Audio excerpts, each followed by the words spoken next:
All right, here we go. It is a midweek pod for a big game coming up this weekend. Nick Bob Podcast brought to you by Pella Windows and Doors. Make sure you check out their showrooms, Omaha and Lincoln. Great place to get your window and door journey started. You can actually feel the door, feel the window, open it, close it, and have a better sense of what you're putting into your home. And you can trust the Pella experts doing a fantastic job. Blown away at the job that they've done on my home, bay window, front door.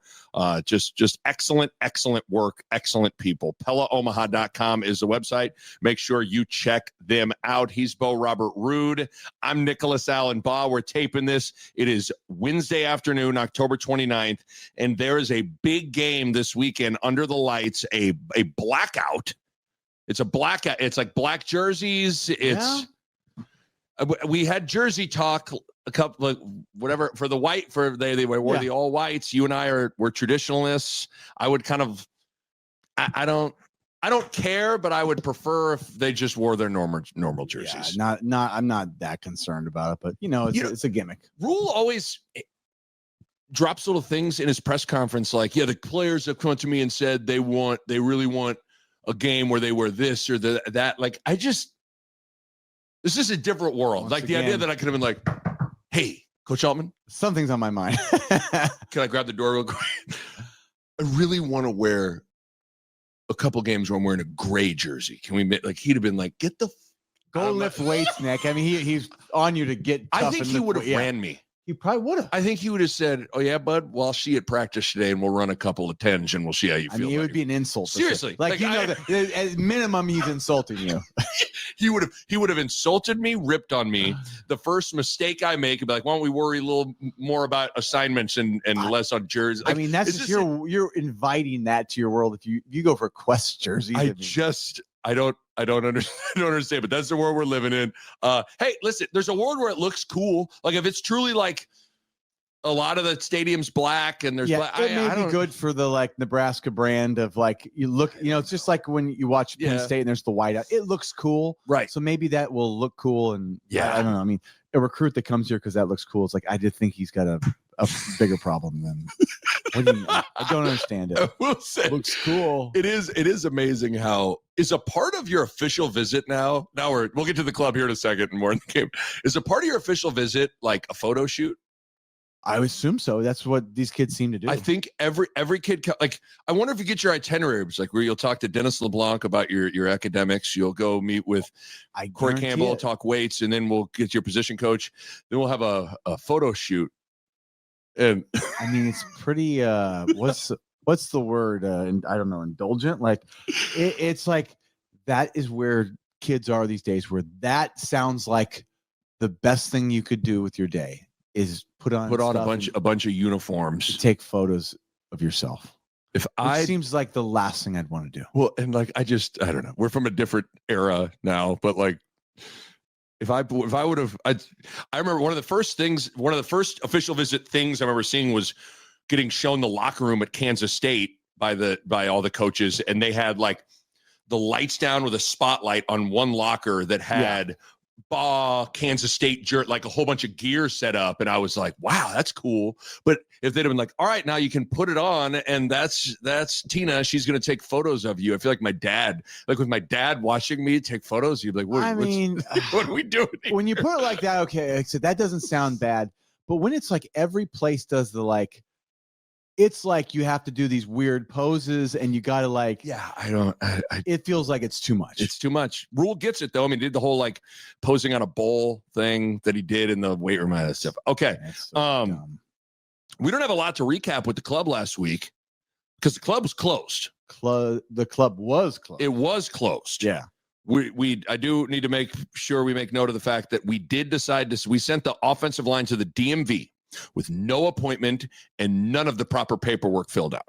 And after they completed that, then they went to the dentist. How horrible of a day does that sound? It was but I think they realized how good their life was once they got a week away from the club. How they go, practice isn't so bad. The DMV sucks. The dentist. I hate the dentist. It's like, yes, I think that helped them focus a little bit more on the task at hand. I agree. I am lost with what to do at the club right now. So let's get into it. I mean, I'm going to make sure I say the one name before the other. I think at this point, Emmett Johnson is the first guy, not that we've ever really been into like order, but like at this point right now, Emmett Johnson is the first guy in the club for me. I think it's fair to say, in terms of fan favorites, I think it would be unanimous that right now Emmett has just climbed to probably the most obviously unanimous choice as like a favorite player on the team. I think most everybody really likes Emmett, and there's almost nobody that doesn't. So I think that's just what we're looking for in the club. We want, the club is the place everybody wants to be, and who they want to see who's there. Everybody loves this guy. Side note, I'm trying to go maybe Divino Zigbo. I'm trying to think of guys that had a bump in the middle of their career where they went from someone. I mean, you and I in the offseason, a lot of the chatter in the offseason was like, man, you really are going to ride with Emmett as your number one running back? Man, that seems like a gamble. I'm not sure he's good enough. I mean, I've been guilty of it all offseason that I thought Emmett was okay. Like I thought he was serviceable. I mean, at this point, he has exceeded my expectations as much or more than any individual player from one year to the next. Because he's gotten actually better. Like he is good, significantly better. Yes. Bullock, I thought had a big, but that's a good Bullock. Yep. Bullock went from someone that was like, what? He's going to be your starting linebacker to like a good player. Yeah. Zigbo had his big 1,000-yard season in Frost's first year, I believe it was. Yeah. But I'm hard pressed. I'd really have to put a pen to paper and go year by year to try to find guys that went from someone that you thought was okay to being like he's like a Stilly, like a guy you're like, Stilly, Stilly out of Ashland. You're like, he became a real player.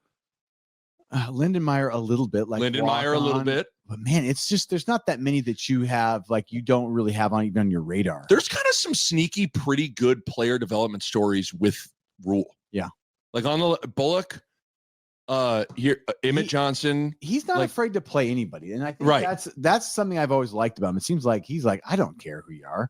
Like if you can play, go play. I mean, the kickoff returner is a walk on. I know, but not anymore. But I mean, like I mean, that's a big position to have a walk on.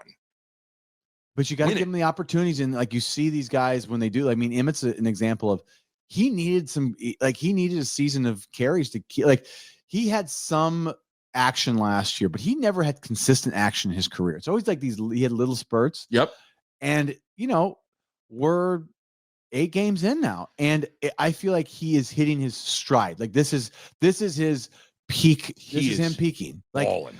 Because even from the first couple games to like, I just feel like he's even progressed since. I couldn't agree more. He is, and this is where I always, I am a college career is delicate, man. I mean, first of all, you got to be healthy, right? Mm-hmm. But in some ways, Dana Holgorsen has completely changed Emmett Johnson's career, and trajectory. So, you got to get a little fortunate with coaching changes and it kind of landing in the right way.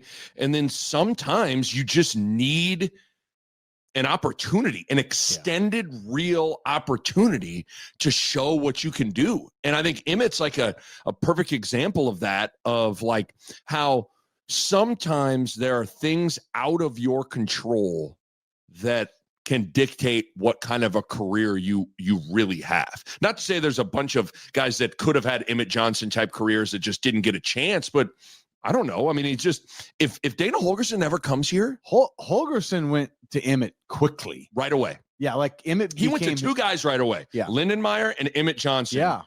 Immediately.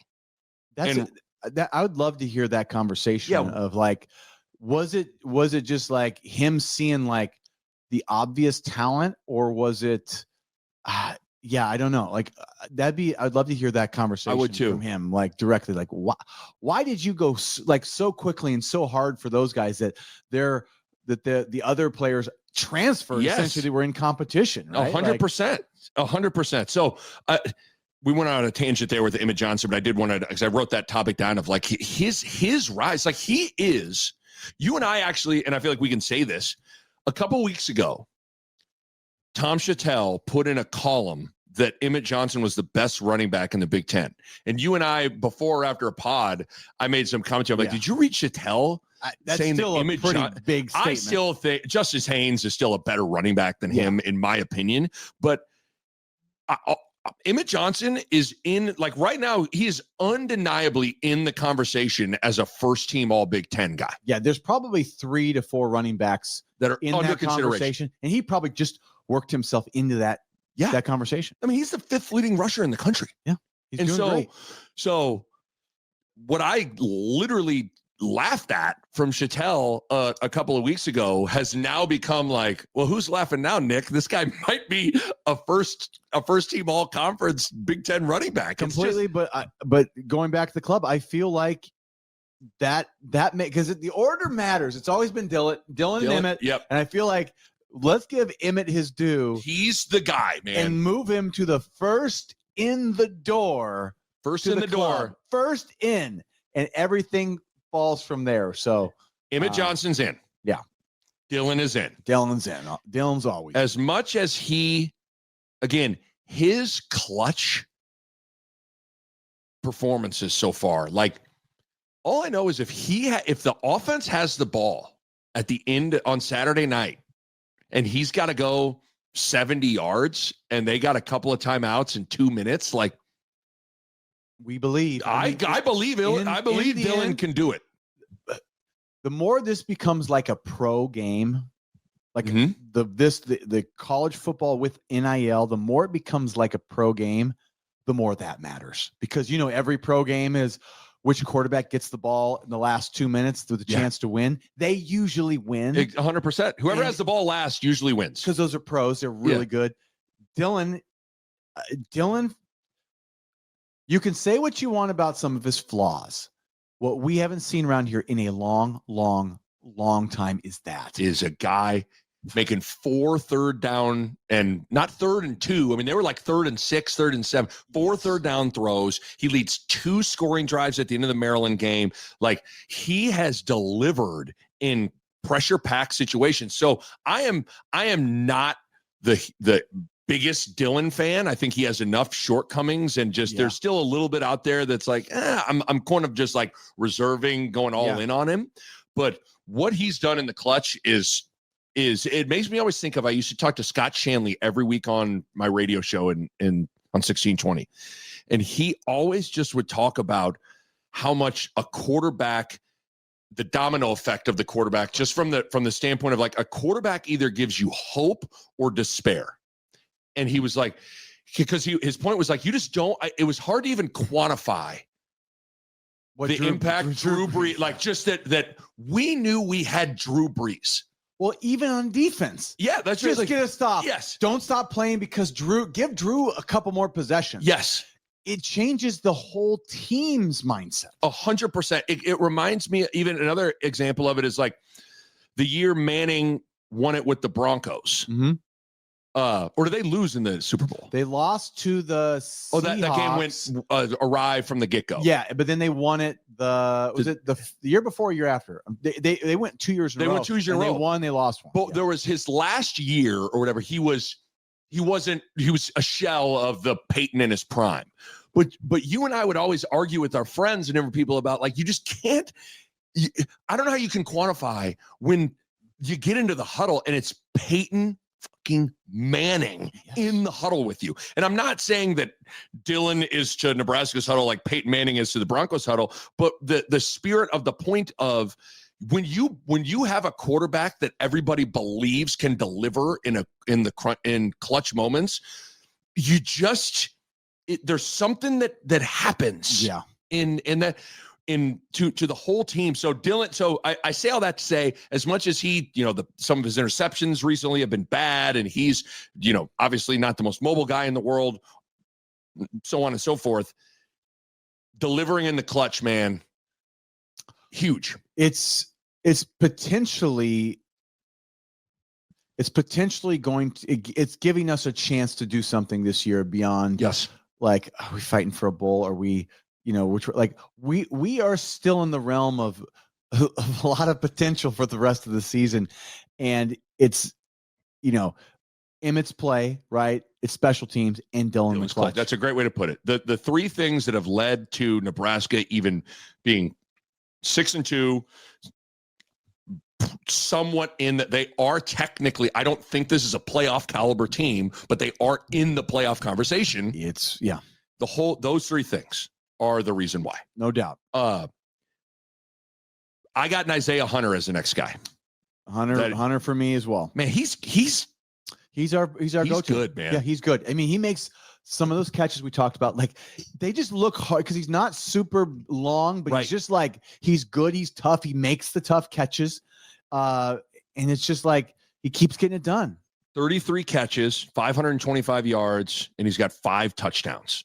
I mean, he can make in traffic catches, and even though it hasn't popped in a couple of games, like, what do you think one of the USC's defensive game plan, you have pet plays or things you have to get ready for. Yeah. You better get ready for the tunnel screen. Yep. Like they're having to talk a lot about that, how it's because he is, and that's something that Ruud has talked about a lot, of how good he is as a runner when he gets the ball. Yeah, he's our best probably after the catch runner.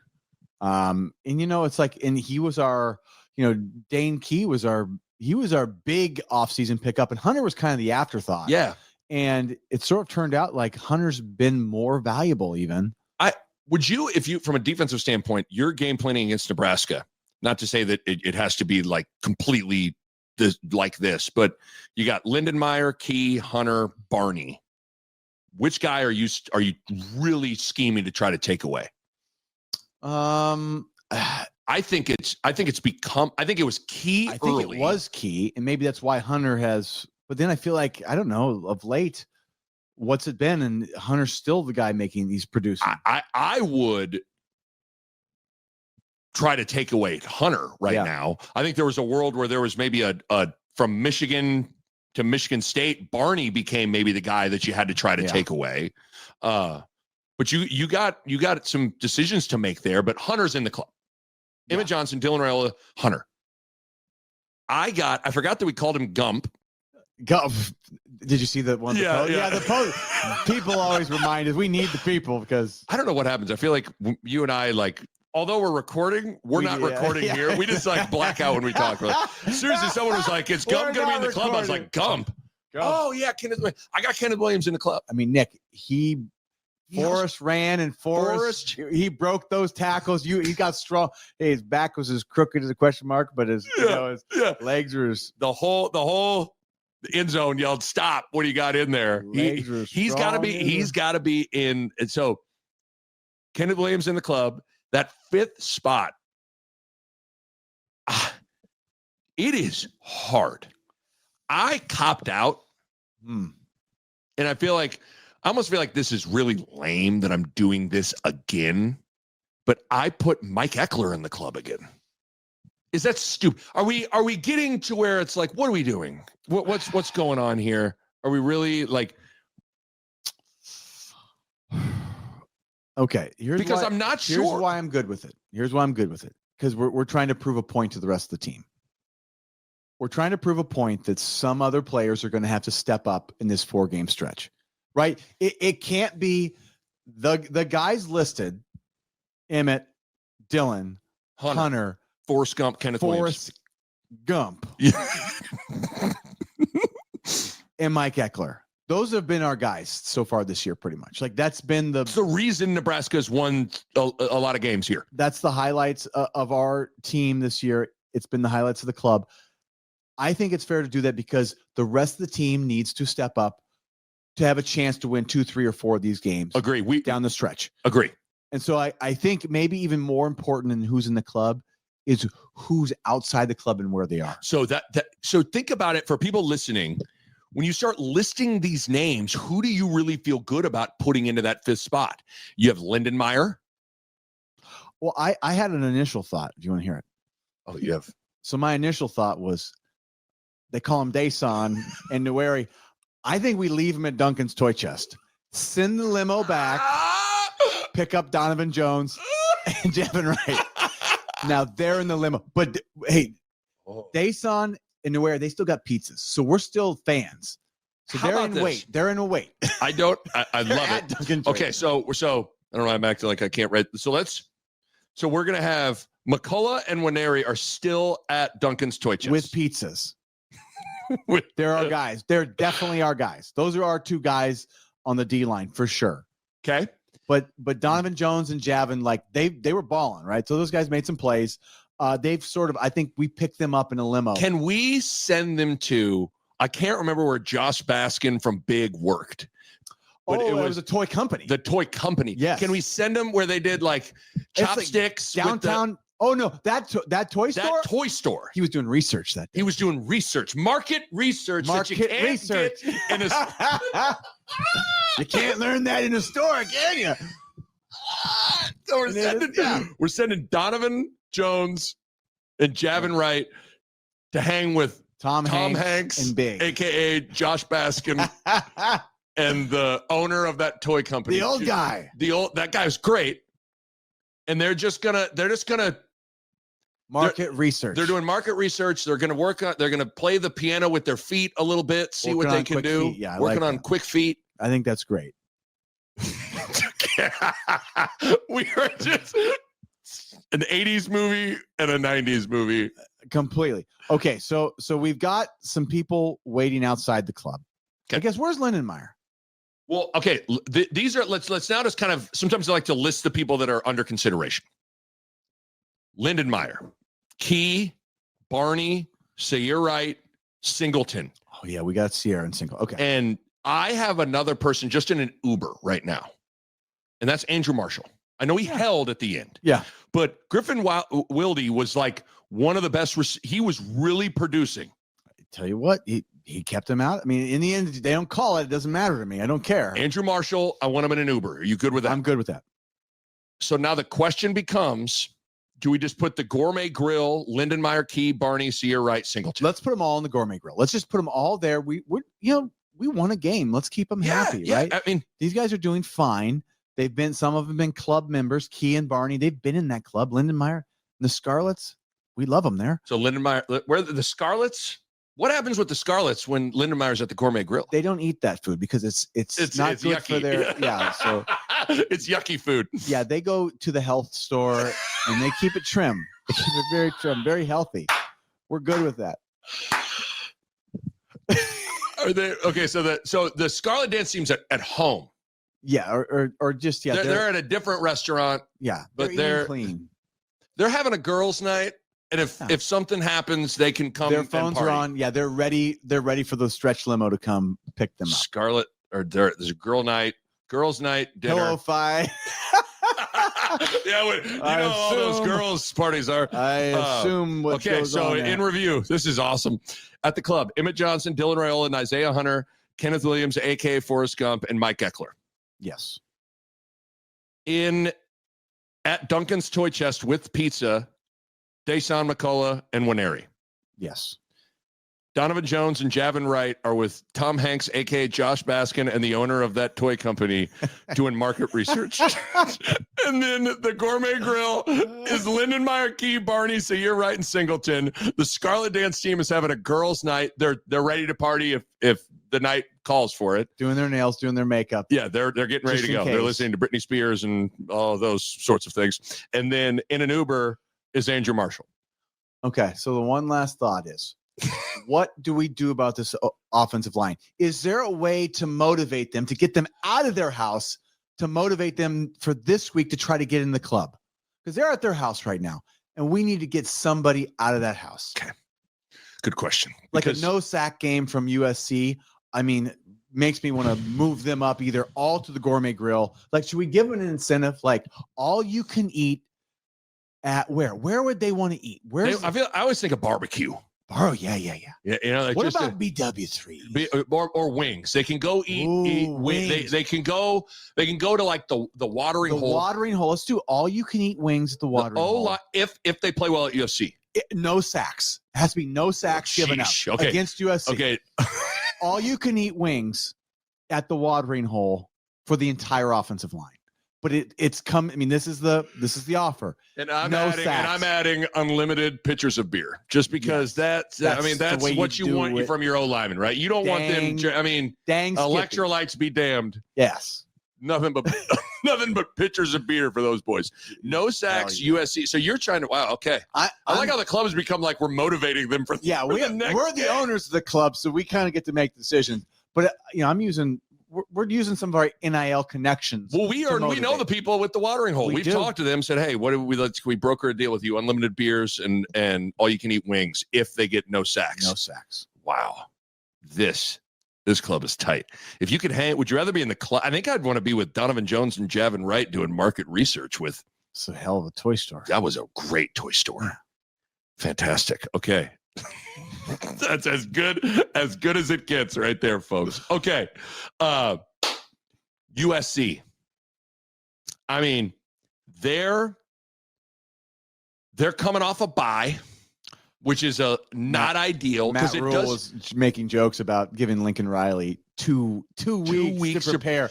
I think he knows him well enough. He goes, that you don't want that. Well, and this is one of those things where, like, because USC is still in the playoff picture at 6-2. Yeah, they're not like thinking about. They still have to play Oregon. They're thinking about Nebraska. Like, they're going, as is Nebraska with USC. Like, you are going all in on whatever you have to do to win this game. Yeah.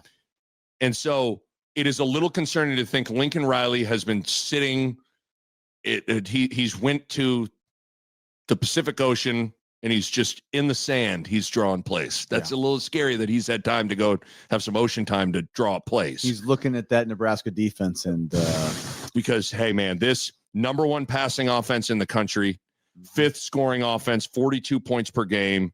They average 203 rushing yards per game. That's 23rd best in the country. They're seventh in the country in third down conversion offensively at 53%. Like, this is without question. Well, I mean, this is one of the best offenses in the country. Yeah. And so this is the best offense Nebraska's seen by like a significant amount. So how would you frame this game? Because we always try to frame it as like, this is the game where we can stop the run or if they can stop, but like, is this the game where our defense has to? Well, that's, I kind of wanted to, sometimes we like on recaps, we'll be like, let's talk about the defense and what we saw from them. And then the offense, like, let's start with the defense. What does this game have to look like defensively? The thing that's scary is Mayava.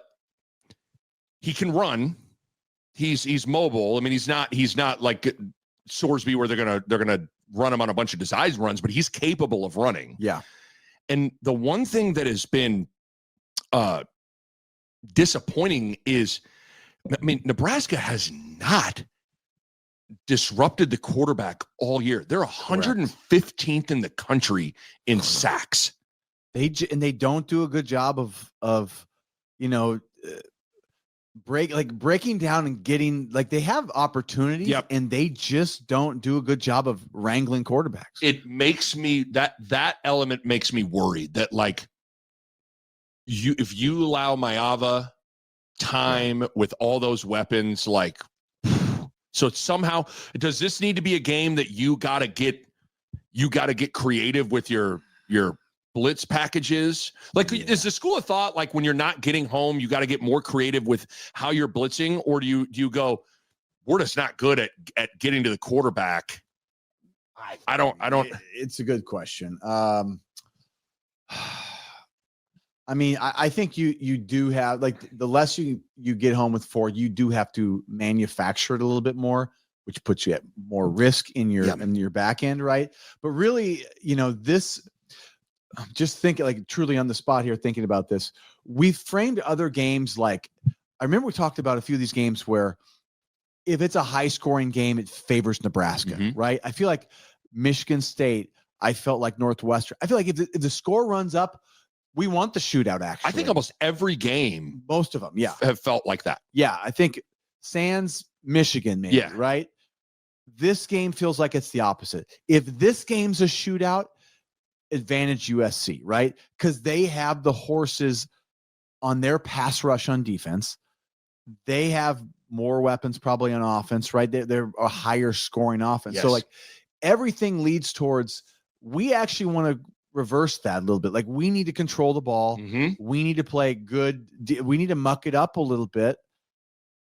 It feels like it's kind of a flip flop, and that shows you probably the talent difference for sure that we're dealing with. And, Riley's always been historically, a good play caller and offensive, producer. So, as my quick thought was like, gosh, it feels like we're going to have to slow this game down a lot. And obviously a lot of that starts with offense and running the ball, but defensively, they're an explosive offense. I think limiting big plays. Well, Nebraska's been really good. I want to say they're with like Ohio State and Indiana for the fewest passing plays of 20 yards or more. They've been great at limiting those. Where they've struggled is they've given up a lot of long, explosive run plays. But this feels like a game you got to limit explosive plays.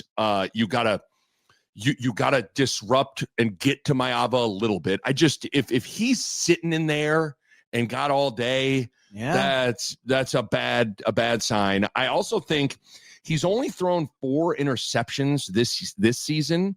But remember last year, Nebraska picked him off. Now that was like his first start a year ago. He didn't look great his first game. No. And so if Nebraska gets an opportunity, like this can't be one of those like, when the ball tipped and a guy doesn't get it and he's doing, grabbing his like, no, if you get your hand on the ball, because even in that Northwestern game, there was a play where Van Poppel could have recovered. I think they messed up a mesh. Didn't get it.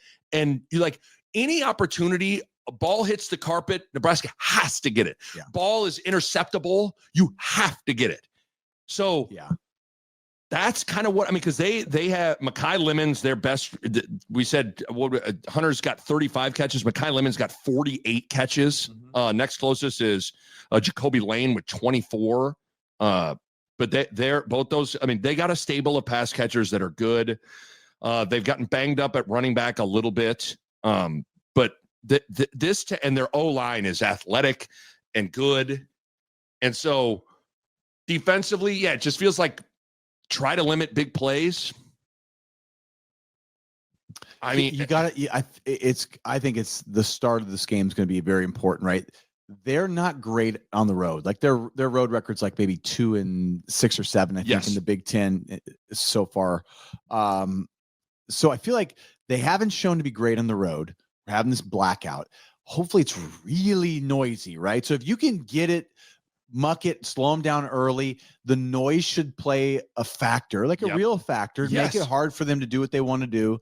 But we just can't make it a track meet, and we can't make it a track meet from the jump. It needs to be muck it up, get the first half, muck it, control the ball, and then, the second half's going to be the second half. But I feel like you can't make it a track meet from the jump. Yes, and I thought I was listening to Sean Callahan talk about this. I thought he made a great point on USC over the years has not come this far east in November very often. It's going to be a little colder too, it's so looking at Saturday, it's a high of 50, low of 33, and it'll feel when the sun goes down.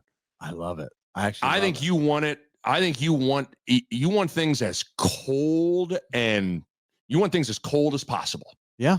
Because I did write that down. Like, I think there's a world where the weather could maybe impact things a little bit. I promise you, I always felt like when we had like Texas Tech, Baylor, Oakland, like I felt like you could just see those guys that were normally like the burners, like they get a little bit slower when they come up north, and you're like, and you just are like, I'm at the same speed. Well, and obviously it was way colder for this, but like I remember feeling like Tennessee at Ohio State in the playoff last year. Tennessee just looked really cold. Collectively, they probably were cold. Who was it? Was it SMU that went to Penn State? Yeah. Just looked like this is really cold. This isn't Dallas. Yeah. Where the hell am I? If they have to think about it, it's one less reason they can't play fast. So you hope it's cold. Offensively, doesn't it just feel like it's just you got to give Emmett like borderline 30 carries, especially early? I think it's like that first quarter, fourth quarter, he should be the ball should be in his hands all the time, right? Yes. Because the first quarter gets our offense rolling, slows their pass rush, and just like getting him the ball, even on the throws, and get him, like the more that goes through him, especially early, I feel like the offense will stay on track. I agree. And we got if we are having trouble, that's just going to have to be our way of doing things until we shore up our blocking and our offensive line, essentially. The other thing with USC defensively, they're not just a juggernaut defensively. Like they've shown that you can run on them against power conference teams. They're giving up 178 rushing yards per game. Yeah. Like Notre Dame ran all over them, but man, Notre Dame, Jeremiah Love, he's that's a real, it's real dude. That's where it's hard. It's like, do I think Emmett is as good as Jeremiah Love? Like, I do not think Emmett is as good as Jeremiah Love, but I think Emmett can have success against running the ball. The other thing with USC, their red zone defense, they're number 2 in the country in red zone defense behind Ohio State. So, which is concern. I mean, where Nebraska struggled is when they've gotten the red zone getting 7 points. Do you think it's funny? You and I are built, especially you're built to punt from the 50 and take a field goal whenever. But is this a game?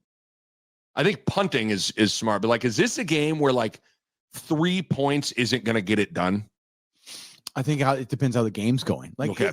I think you'll know you pretty can't quick. Predetermine that. No, I think I probably start out taking points when you can, and you'll feel the game pretty quickly. This is it starts to feel like a muck. You're like, it's sometimes you play a quarter and a half, and you're like, this is going to be a 9-6 game. You just can't, you can't predict it till it starts happening. But if in the first quarter there's it's 21. 24. It's like start taking. Right. Then it just changes maybe. Because think about the first drive. Remember the first drive of the Michigan game? Yeah. They get all the way down and they go for it. I just feel like that's not the time to do it. I know. That's what's hard is you can make the case that, hey, when you're playing these teams, USC even more than Michigan, that you are going to have to score. This can't be a game. Even if you play well, I don't see how this game. You think you're going to hold USC to 20 points? I just don't see it. No, what's hard is this when it comes to the, kicking it or going for it on fourth and whatever. I just don't like going for it because, you're looking at analytics. To me, it's I need to know that my team's good in those situations. Sure. And we've got plays that we feel great about, right? So if we're great at the tush push and it's fourth and in 3 inches, I feel great about going. Or last year when Ty Robinson would come and they'd run the ISO, it was successful a lot. We felt confident with it. Right now, I don't know where my confidence is with our 4th and 1 to 4 yards. I know. I'm a little bit more apt at this point until we get confident where that becomes I think we're going to get it every time. I'd rather I'd play a little bit more conservative there. I just would. Yeah, I know. Going into it, I'm more prone to kick a field goal and punt the ball than I am to roll the dice and and take risks. But yeah, you never know how the game's going to feel. But that's I think you're going to have that predicament a decent amount of times, thinking about how the game is going to play out. So the one thing also I was thinking about with. Again, I don't want to make USC out to be this is the Reggie Bush, Matt Leinart at USC. This is not. I mean, this team's good. It's not like that, But do you feel like the one thing this team has really yet to do, really under Matt Rule, and obviously this goes back to Scott Frost too, is put together 4 good quarters. This team has been really, really up and down within the games. They've typically had 2 good quarters and 2 horrific quarters. They don't always come by each other. It's it seems like they really oscillate or something. And so it's typically been that they had a good third quarter against against Northwestern, but their third quarters have not gone well more often than not. But it's more often than not, it's been the second and third quarters is when they've been good in the first and good in the fourth. That's right. And bad in the second and third.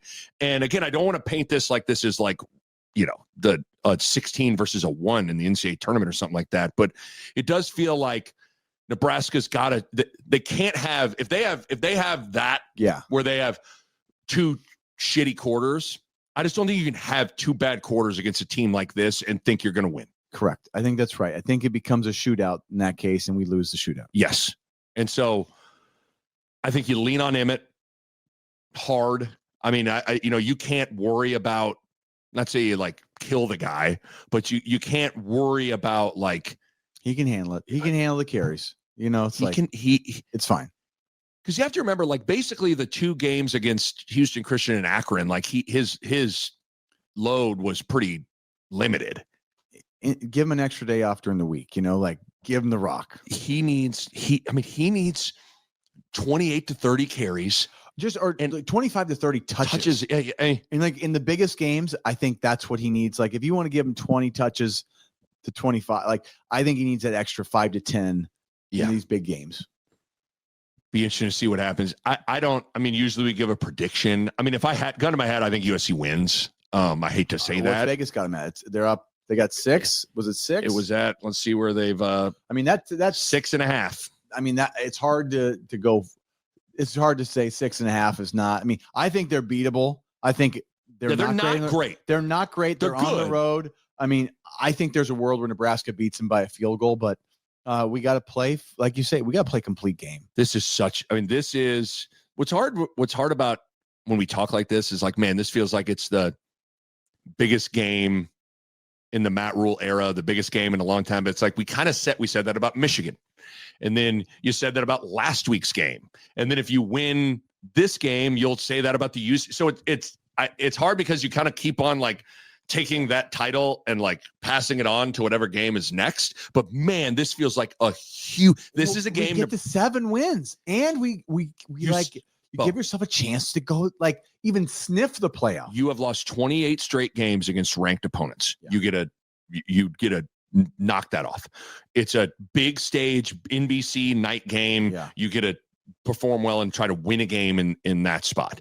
You keep yourself in the playoff conversation. Yes. You are in the playoff conversation. And so it's as big of a game as this is the biggest November game since probably 2016. When they got 62-3 to Ohio State? Yeah, I think that's right. And I would say that's a little bit of a repercussion of being a little bit more successful. Is that like you're going to have more games that matter as the season? Like, yep. In years past, it's like none of these games matter because you're trying to win a bowl game to get to or you're trying to win to get into a bowl game at the end of the season, like against Iowa. You're like, it's like, I don't know. I feel there's stakes, but it's a different kind of stakes. This is real. It's like a real step forward in getting to a game that becomes a big game in November, right? Like that's awesome. I just worry Nebraska's banged up.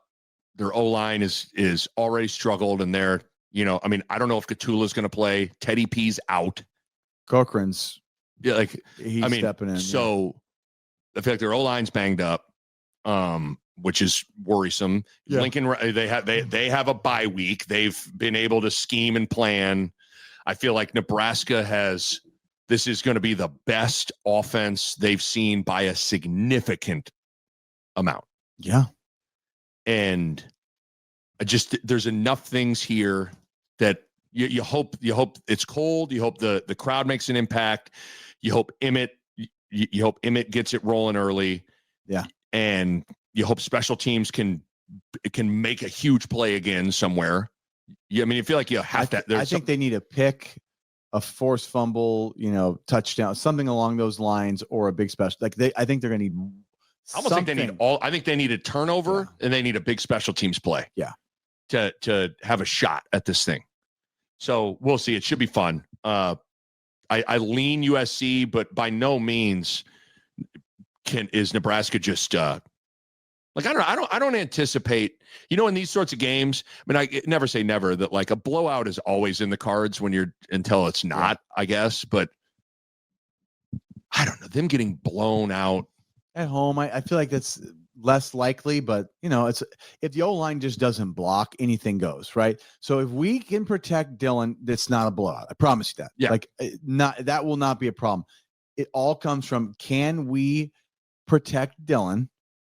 And then it's just like, how's our defense going to show up, basically? Well, and one of the things I talked about in the recap pod, and I think you're vibing with me. I think one of the things that this Dana Holgorsen in particular has learned over the last 2 weeks, so the Minnesota game into the Northwestern game, is how he has to call plays with this team. Mm-hmm. I think they were getting away with stuff. Like they were giving up big sack games. They could against Michigan. I mean, it's Michigan. Michigan State is like, well, we won the game. And Maryland, they were able to. I thought the game plan was better, but they win, so they go into that Minnesota game thinking, whatever, we're winning. And all of a sudden, it all came crashing down on them in Minneapolis. So I also think that helps. Is like I do think Dana Holgorsen has the most clear picture of what things have to look like. Yeah. All season long. They've already gotten their wake-up call, so it shouldn't have to come from USC. It shouldn't. So USC now has some they got the blueprint of like, okay, we think we can expose you, but now like we have to counter. We have to be like, okay, well, what are they going to do? What's our counter, right? They punch, we got to have a counter punch. So I think Holgorsen has enough experience that he'll be ready. All right. Well, this should be fun. Are you going to the game? I'm not going. Yeah, I'm going to watch it on TV. I'll be blacked out at home. I will wear a black shirt at home. How about that? Let's go black it out right now. Let's go black it out. A Hurrdat Sports Network production.